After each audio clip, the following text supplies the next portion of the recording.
je suis ravie de vous retrouver pour cette année 2017. Meilleurs vœux à tous et pour démarrer cette nouvelle année. J'ai choisi de vous parler d'une tendance dont tout le monde parle et qui envahit nos assiettes, le régime sans gluten. Vous ne pouvez pas ne pas avoir entendu parler de ce régime du sans gluten au supermarché, au restaurant, à la cantine. Le sans gluten envahit nos assiettes. Un phénomène que beaucoup observent d'ailleurs avec un peu de suspicion, un peu de doute. Alors est-ce que c'est une simple mode ou est-ce que c'est véritablement un problème de santé? On en parle avec notre invitée du jour, on est ravis de la recevoir. Bonjour Margot Montpezat. Bonjour. Merci d'avoir accepté notre invitation, merci d'être ici. Vous avez 27 ans, vous êtes journaliste et vous venez de faire publier cet ouvrage, Journal d'une intolérante alimentaire. Que répondez-vous à ceux qui affirment que cette intolérance au gluten est une mode? Un phénomène de mode. Alors j'ai envie de dire, heureusement que c'est une mode, enfin, que ça soit une tendance, parce que pour le coup, j'ai de plus en plus de choix dans les magasins, etc. Parce qu'en ce qui me concerne, c'est une vraie maladie, et c'est pas seulement moi, c'est des milliers de personnes qui sont dans mon cas, qui tout simplement ne digèrent pas le gluten, parce que c'est quelque chose qui inflamme nos intestins. Dans le cas des hypersensibles, c'est une question d'inflammation. Et donc, heureusement qu'il y a de plus en plus de restaurants où je peux aller sans me rendre malade.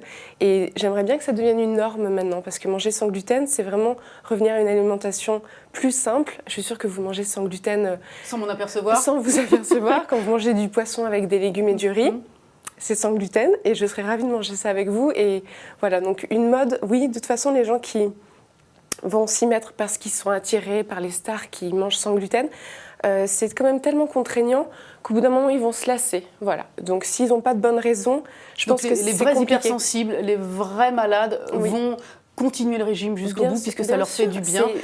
Dès la première semaine, on voit des différences et moi, je l'ai vu très, très rapidement. On va revenir justement sur ce qui a changé pour vous. Je le disais en intro, on parle de mode. Vous le dites aussi, c'est un phénomène qui s'amplifie parce que des gens sont atteints par cette maladie, cette affection. Comment vous expliquez justement cette augmentation de ce phénomène? Alors, c'est parce que je pense, et ce que m'ont confirmé les spécialistes que j'interviewe dans mon livre, on mange de plus en plus mal. Étrangement, on mange de plus en plus de produits transformés. Et quand on sait qu'il y a du gluten dans 70% des produits transformés, en fait, c'est la surconsommation d'une molécule qui fait qu'on devient de plus en plus sensible.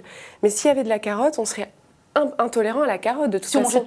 Si on mangeait toujours la même chose, exactement. C'est en fait, il y a du gluten partout, il y a aussi du lactose et des œufs partout. Et en fait, on mange la même chose et à un moment, notre corps sature. Donc ça veut dire que la nourriture n'est pas assez variée, mais la nourriture a aussi été modifiée au fur et à mesure des années. Les productions industrielles de blé, par exemple, ou de lait ont été modifiées. Ce n'est plus on va dire ce qui conditionne ou ce qui fait l'essence du lait aujourd'hui ou l'essence du blé aujourd'hui n'est peut-être plus tout à fait la même. C'est ça aussi qui interfère et qui crée... Il y a eu une augmentation de la teneur en gluten dans le blé. On est passé de 7% à 12%. Et ça a eu des répercussions. Alors évidemment, les scientifiques ils sont encore très prudents. C'est un nouveau sujet.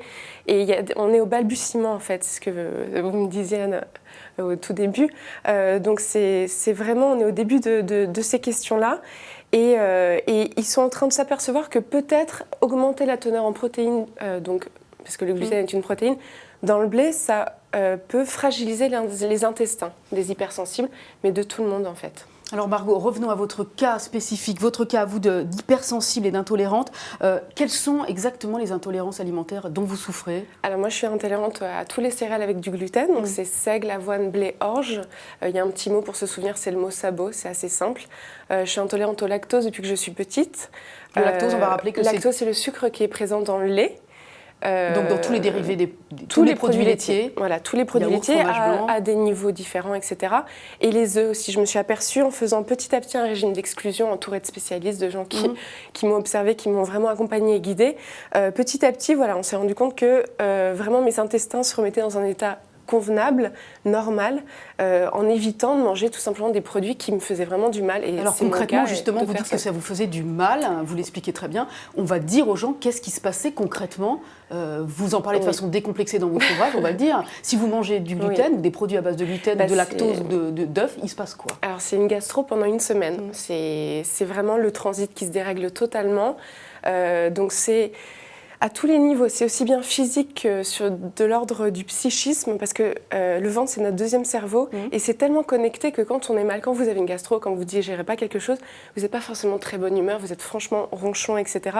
Et moi, c'est ça pendant une semaine, je suis totalement à côté de la plaque, je suis même plus moi-même, en fait, je suis extrêmement fatiguée, ça, c'est un grand symptôme, une grande fatigue, l'irritabilité aussi, parce que voilà, les petits signes de dépression, on est vraiment, vraiment plus soi-même. Moi, je dis que je suis sous gluten, en fait, parce que c'est comme si c'était une drogue, et ça me fait non seulement du mal à mon transit, mais aussi à l'état de santé général, en fait. Et c'est à l'instant même ou dans les minutes qui suivent l'ingestion de lactose, de gluten ou d'œuf que les effets se font sentir? Oui, alors ça dépend. Le lactose, oui, c'est dans les 5 minutes. Montre en main, c'est vraiment... Mais ça, c'est chez tout le monde. Tous les intolérants au lactose vous le diront. Le gluten, ça met un petit peu plus de temps. Mais c'est quand même assez soudain. C'est pas une allergie. Évidemment, les intolérances, c'est pas à confondre avec une allergie alimentaire. Je vais pas faire d'œdème, je vais pas faire de plaques rouges. Et c'est souvent ce qui fait qu'on en doute, en fait. On se dit... Bon, ça va, t'es pas en train de t'étouffer, donc t'es pas malade. En fait, si, ça se passe au niveau digestif, de la muqueuse digestive, qui laisse passer dans le sang des molécules d'aliments qui touchent tout le système immunitaire est touché, en fait. Et voilà, la paroi intestinale ne fait plus barrière. Et on est fragilisé, et ça dure 1 semaine, 2 semaines avant que les choses rentrent en ordre, exactement. Quand est-ce que sont arrivés tous ces troubles digestifs dont vous souffrez? Alors, pour l'intolérance au lactose, dès bébé, en fait. Quand j'étais toute petite, j'ai été très malade. Alors, j'ai éliminé, mais bon, je continue à en manger de temps en temps, en fait. Je continue vraiment à me faire du mal, à mon microbiote, parce que c'est l'ensemble des bactéries intestinales. Ça, c'est très important dans le processus des intolérances alimentaires, qui était un diagnostic très tardif. C'est qu'en fait, ça se passe au niveau du microbiote, de tout ce qu'on a dans le ventre. À force de manger des choses qu'on ne digère pas, de prendre trop d'antibiotiques qui enlèvent les mauvaises mais aussi les bonnes bactéries, de manger des pesticides, d'être dans un environnement qui nous stresse, on détruit notre flore intestinale. On déséquilibre totalement et on devient de plus en plus fragile. Et encore une fois, c'est une question de barrière intestinale. Une fois qu'on a une dysbiose, donc ce déséquilibre du microbiote, il y a des inflammations. Et il peut y avoir des intolérances alimentaires, une hyperperméabilité de la paroi intestinale.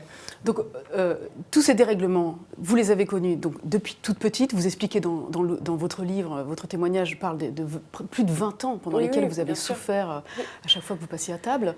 D'autant que pendant les dernières vingtaines d'années, vous avez 27 ans, mais ça fait que 3 ans que vous avez détecté le problème et l'origine du problème. Exactement, j'ai mis le doigt sur les problèmes. Mais quand vous parlez des soucis que ça a généré chez vous, chaque fois que vous passiez à table, vous n'étiez pas au courant de ce que vous ingurgitiez, allait vous créer des soucis.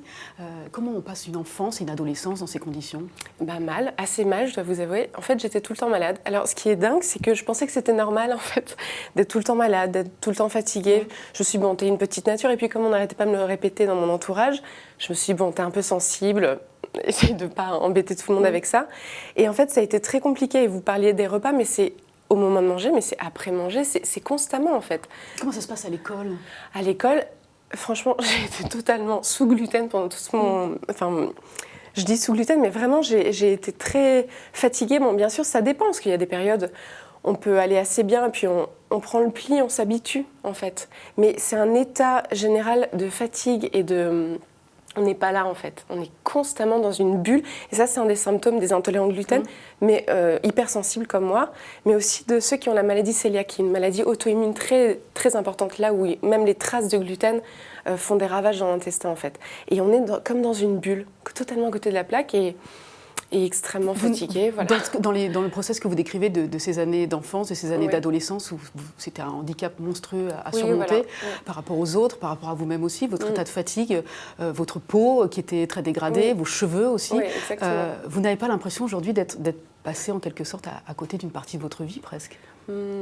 Un petit peu. Je me dis surtout qu'aujourd'hui, j'ai la chance de savoir exactement ce qui me rend malade, ce qui n'est pas le cas de beaucoup de personnes qui ont mal au ventre, qui ont des douleurs chroniques aux intestins et qui ne savent pas pourquoi. Moi, maintenant, je sais. Ça a mis un petit peu de temps, certes.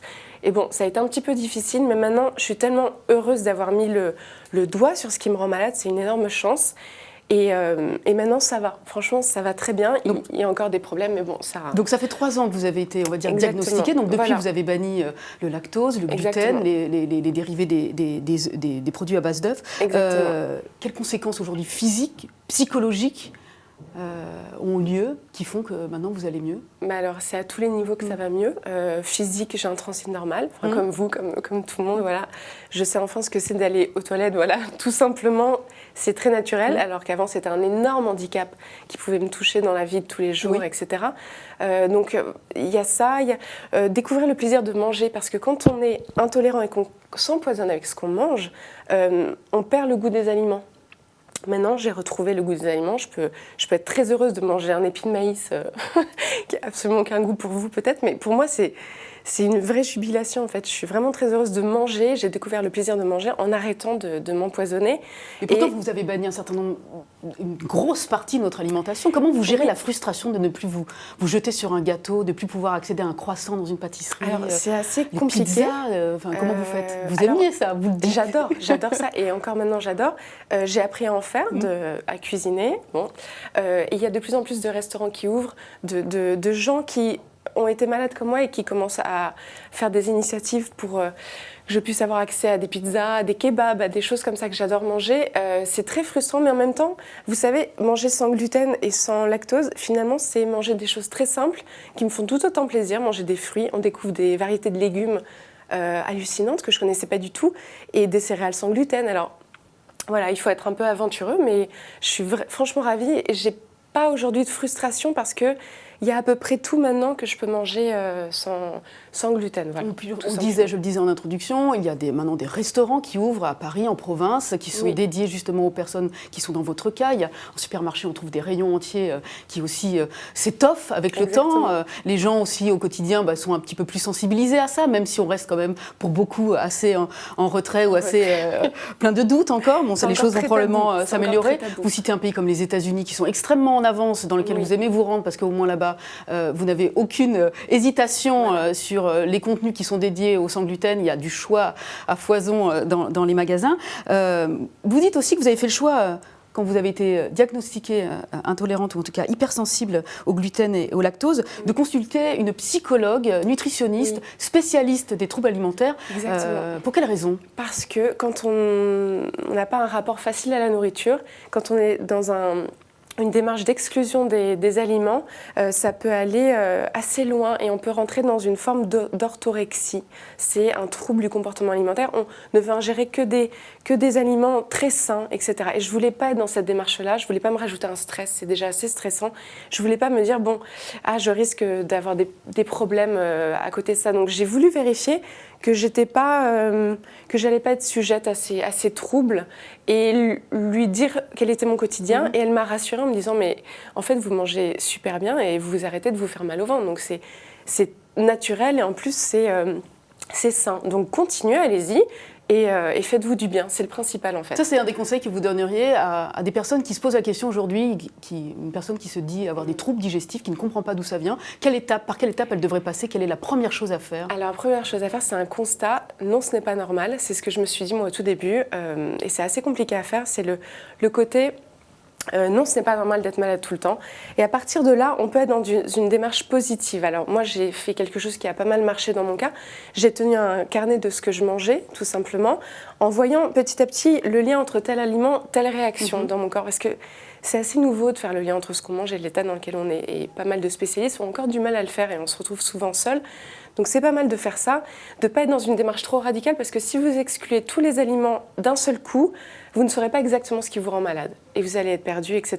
Il faut évidemment faire des tests de la maladie cœliaque avant d'arrêter le gluten.